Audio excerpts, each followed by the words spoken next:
L'amoureux, tiré du livre d'Alexis Tournier, Le tarot vous parle, prévoir et maîtriser son destin. Avec un nom pareil, on s'imagine forcément une lame qui nous parle d'amour, d'affection et de couple. Qu'est-ce que l'amour? Que sont les sentiments? Les réponses sont peut-être dans cette lame. On pourrait aussi s'attendre à trouver une sorte de don Juan entouré de jolies filles. Un homme vif et masculin qui enchaîne les conquêtes comme on enfile des perles, ce qui impliquerait une notion de superficialité et de légèreté à la lame tout entière. L'amoureux est l'arcane 6 du tarot.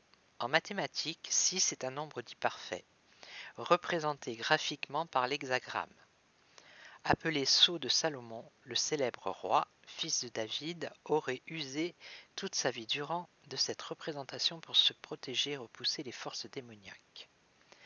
L'hexagramme, c'est la fameuse étoile à 6 branches, l'étoile de David, qui, du point de vue alchimique, est la superposition harmonieuse de deux triangles équilatéraux. Le premier tourné vers le haut, symbole du feu et de la masculinité, et le second vers le bas, symbole de l'eau et de la féminité. L'étoile à 6 branches figure la rencontre des deux éléments incompatibles qui pourtant s'équilibrent avec perfection.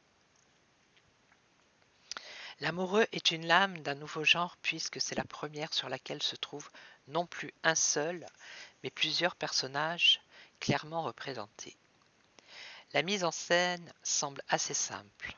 Un jeune homme, l'amoureux, est entouré de deux femmes tandis que dans une auréole de rayons lumineux, l'ange de l'amour, Cupidon, s'apprête à décrocher une flèche. Ce dernier peut être le symbolique de la destinée qui va frapper en plein cœur l'amoureux et le faire chavirer pour l'une ou l'autre des deux femmes. Car manifestement, il ne semble pas déterminé dans sa préférence. Les deux femmes l'entourent. Celle à sa droite lui saisit l'épaule avec respect et raison, tandis que celle à sa gauche a posé une main sur son cœur. D'emblée, cette situation jette les bases de l'opposition raison-sentiment. On remarque aussi, notamment dans la version traditionnelle, les looks très différents de ces deux femmes. Sur ses cheveux bleu-gris tirés en arrière, la première porte une couronne, symbole d'autorité, de pouvoir et de niveau social élevé, alors que la seconde a libéré une longue chevelure blonde sensuelle et féminine, la même que celui de l'amoureux. Ces deux-là ont l'air très proches et vivent manifestement une relation affective. Mais son regard tourné vers la femme couronnée trahit une hésitation, un doute ou une inquiétude. Cette femme, visiblement plus âgée, peut représenter une mère possessive qui retient son fils à la veille de son mariage. Mais ce pourrait aussi être le contraire, avec l'illustration d'une mère priant son fils de s'installer avec une fiancée. Mais qui hésite à quitter de confortables cocons familiales, quelle que soit la version de l'histoire à laquelle on choisit d'adhérer. L'amoureux est dans les deux cas embarrassé par un choix de vie qui pour la première fois s'impose à lui, et qu'il devra surtout assumer ensuite. Dans la version d'Oswald White, cette hésitation à prendre une décision est encore plus manifeste, car c'est à la croisée de deux chemins que l'amoureux est destiné. Chaque pied étant placé dans une des deux directions. Les bras repliés sur la poitrine, signe de questionnement intérieur, il demeure entouré des deux femmes qui ont cette fois le même âge. Leur différence se maintient dans le niveau social.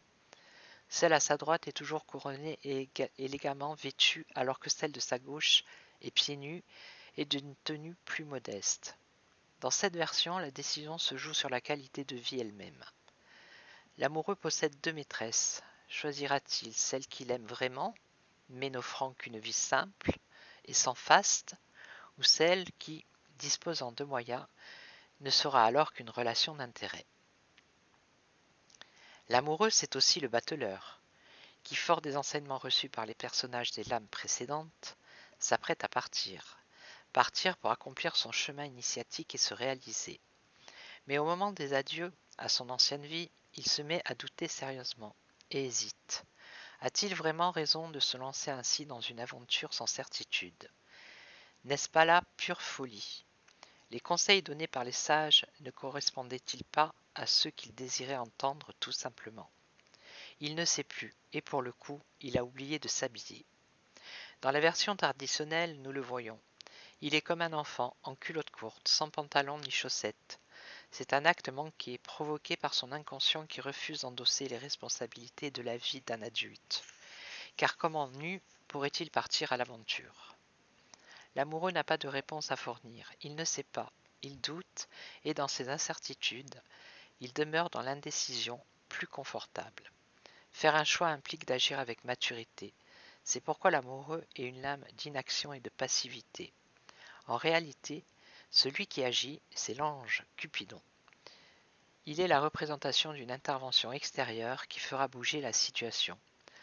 En décochant sa flèche, l'amoureux basculera dans une direction qu'il lui faudra assumer. Ainsi, la lame de l'amoureux ne fait que survoler le sentiment noble et spirituel qu'est l'amour. Il est à l'image des mariages d'autrefois, bien plus souvent calculés, arrangés et imposés que librement vécus par les principaux concernés. Alors si c'était une qualité, il représenterait la gentillesse et la souplesse d'esprit, une timidité de façade et une fragilité attachante.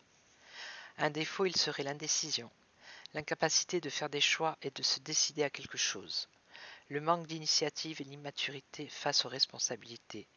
Il représenterait la fragilité d'un esprit crédule et naïf, facile à manipuler. Un métier peut-être trouverait-il une fonction dans ce qui touche les conseils en orientation, tel un consultant en entreprise, permettant aux dirigeants d'établir des choix et des stratégies de développement. En rapport avec la santé, il serait pour le tarologue Chris Hadar la représentation des organes doubles ou possédant plusieurs chemins d'accès. Ainsi, nous trouvons en vrac les bronches, les poumons, les reins, les yeux, les narines. Mais l'amoureux peut représenter des confusions de diagnostic ou une problématique à la résolution incertaine. Un personnage aujourd'hui, il serait l'adolescent en passe de devenir adulte, inquiet des incertitudes et des responsabilités futures. Mais il pourrait représenter ces adultes qui, dans leur vie, traversent des crises d'adolescence tardive, au cours desquelles ils remettent en question leur vie affective, en vivant des liaisons illégitimes, incertaines elles aussi.